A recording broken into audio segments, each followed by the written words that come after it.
Hey everyone, welcome back to another video. On this one, I wanted to show you guys this gouache painting. I know it's been the usual lately, but I've been drawing every day in my sketchbook, and I think this one is particularly interesting because I will be using two gouache paints, and I wanted to see if you guys can spot the difference when I switch them out and if you guys can see the quality of them through the video. A lot of the times I think that it's just me projecting my experiences with different types of paint through my voiceover, so I wanted to see if it actually does show up on video without me saying them. I will be talking more about them after I've talked about another topic that I wanted to go over for this one. For reference, I'm using a planner that's not really meant for wet medium, so I wanted you guys to take that into consideration when you're judging the paints through the video. And I think you guys already will know what paints I'm using without me telling, but I will also be revealing them after we've talked about my voiceovers and also YouTube in general, just stuff I've been wanting to talk about for a while, which we're gonna get back to right now. So the first thing I wanted to talk about is the most pressing and the most polarizing topic I think I've encountered when it comes to my channel, because usually I know for sure when most of you guys, my audience, would like something or not, but it is automatic dubbing in my videos. And I didn't really know this was a thing, but apparently if you are living in parts of the world where English isn't the main language, then YouTube will automatically generate audio tracks in different languages, so they're more accessible to you guys. And the very first comment that I got about this was actually a praise, and that was also the first time I've heard that auto dubbing was a thing. I have been out of the loop in a lot of YouTube stuff lately, so I'm so sorry about that, but my initial impression was that I was really happy because I really liked that now a lot of people are able to enjoy the video in their language. And also, as someone who's learning another language, I think it's so helpful to just have both options available to us. And the main thing I like about it is there's people who I haven't seen in my comments before commenting and telling me that they are so happy they understand now. So that is just so cool to see, and it's just really nice to be able to connect with more of you guys. But another thing that has come up after the initial comments I got were people who are complaining because of the AI voice, and I'm not gonna lie, I'm also not really a fan of AI voices. I think most of them are really off-putting, but it's only when I'm very familiar with a language already that I notice it.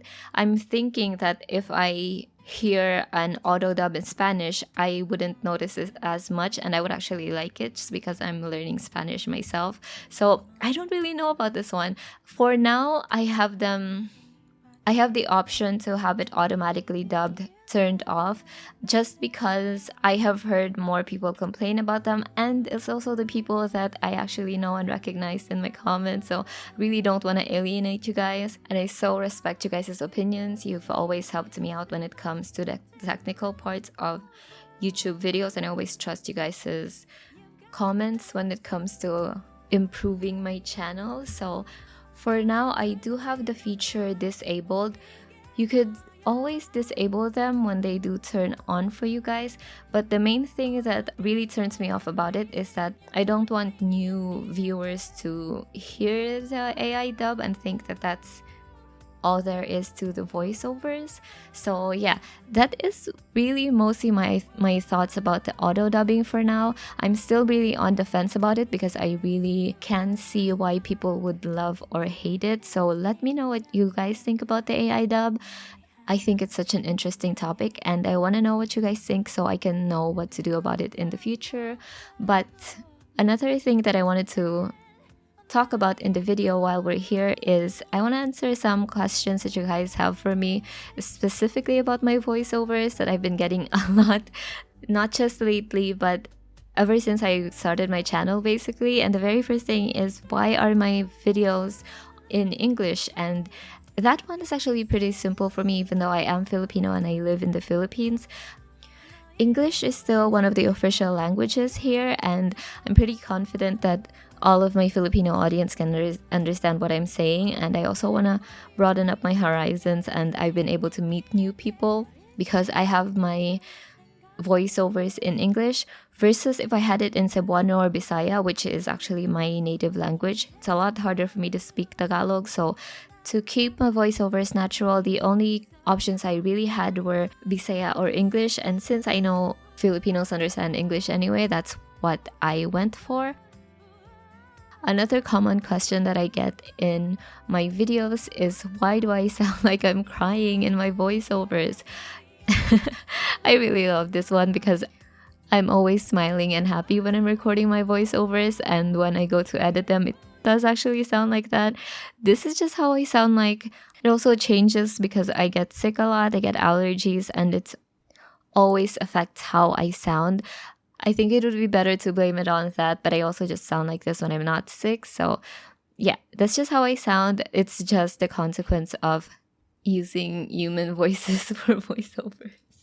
So maybe AI voices would actually sound better than this. So let me know what you guys think about that too. Another question that I have is what kinds of equipments I use for my voiceover, and my main mic is the Shure MV7. It's one of my favorite gears that I really invested in when I first started out. It's more of an expensive mic, and it also just came by itself, so I had to get a stand for it.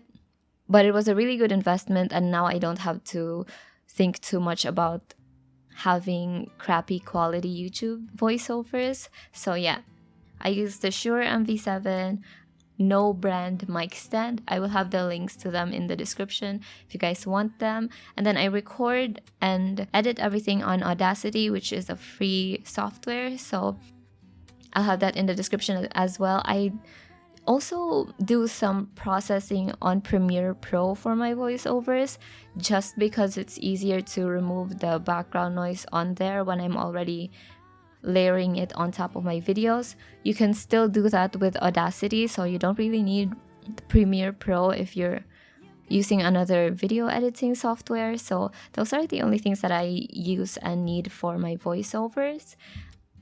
If you have more questions about the technical side of recording audio, ask me about them in the comment section and I will reply to them too. So now it's finally time for me to reveal the paints that I used in the video. I'm sure you guys already know that at first I used my Mia gouache. And I don't know if you guys could see on the video, but I felt while I was painting it that the paints were really streaky. And something about my painting while I was doing it just felt wrong and so off. And I think most of it has to do with not using enough paint. I think there was too much water in my brush maybe, and that's why you could see the streaks on my brush strokes. I'm really curious to see if you guys noticed the streaks, but to me they were really noticeable and they were almost off-putting. And maybe the main reason why is the paper that I used, because I just used journaling paper, so it's not meant for watercolors or gouache. But I've been using gouache on non-watercolor paper for such a long time, and it just haven't been feeling like this, at least for a while. I do remember feeling like that when I first started gouache, and that's why it was very discouraging. But I was surprised at how bad these paints performed.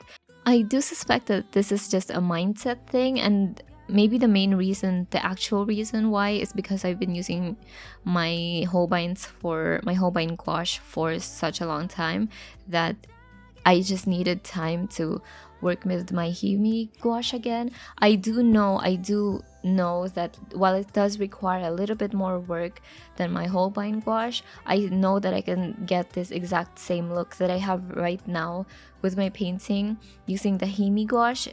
I was just really impatient to get this painting done for this one because I only had the day to finish it because I was painting every day. So I don't want you guys to look at this video and be discouraged, especially if you have your Himi gouache already with you. It just happened that in this video I used two different paints together and I just wanted to showcase their differences for this one. So I know you guys have already guessed that the second paint that I'm using is my Holbein Gouache, and I think it's immediately apparent how different these two work together.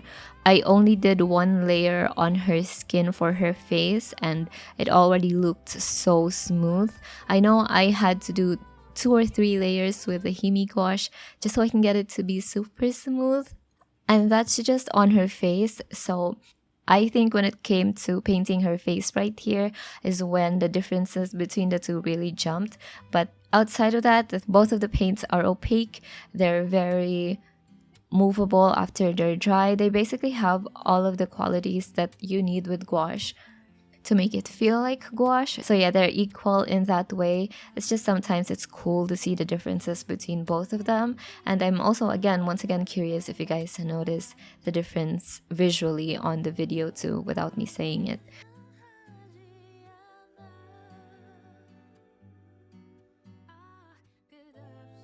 I also think that this painting is deceptively hard to achieve just because of the dark lighting. So her skin is actually so much darker than it appears. That's because her whole face is in shadow, and so I wanted to work with shadow colors for her face and then build it up to look like skin tone colors. So those colors that are in between that aren't very vibrant traditionally skin tone colors, those are always going to be hard to achieve with student quality gouache just because they don't mix with each other very well. There's not much pigment to them, so they gray out very easily. With the Holbein gouache, they sort of show their strength when you're mixing them with each other. So that's one of the main things and one of the main reasons why I personally think the differences show up so much in this painting. And you guys will see later on when we add in the whites for the highlights on her that it really helped to make her face look like it's in shadow. That effect sort of jumps out as soon as we add in the highlights, so I think that look is really cool.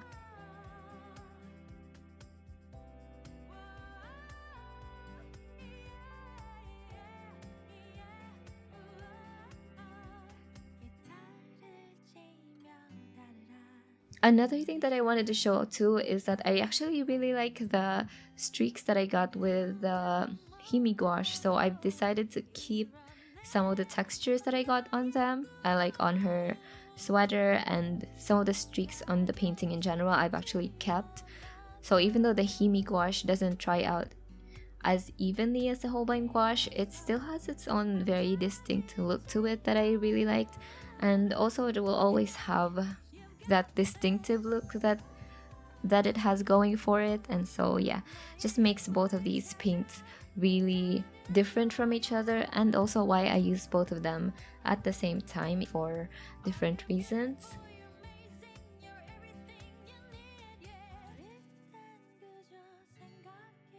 I do have a question about YouTube that I wanted to answer for this one too, and that is, what is my uploading schedule now, and if I'm uploading more regularly now. I do plan on uploading more regularly than I did last year, which kind of took a break last year for mental health reasons, but I'm planning on uploading at least 3 videos a month this year.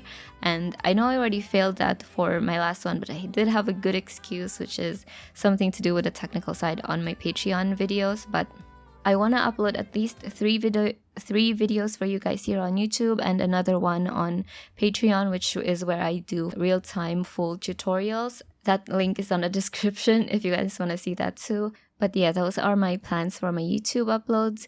I'm drawing and painting every day regardless of how I upload, so I will have more content to upload anyway, even if I don't make the schedule that month. But yeah, that is it for this painting. I hope you guys liked it. I hope you guys enjoyed the voiceover, and please let me know what you guys want to see in my sketchbook sketches. I will be doing a monthly walkthrough of them on Patreon, so if you guys want to see that, it's there too. I will do a full walkthrough of them here on YouTube when it's fully done, so next year. But yeah, I have a bunch of videos I've already filmed. I have a few product reviews I've already filmed and just need to edit. So yeah, so many videos I already have planned, so don't forget to watch out for them. Thank you guys for watching this one, and thank you to my patrons so much for supporting me, and I will be seeing you guys again soon. Bye!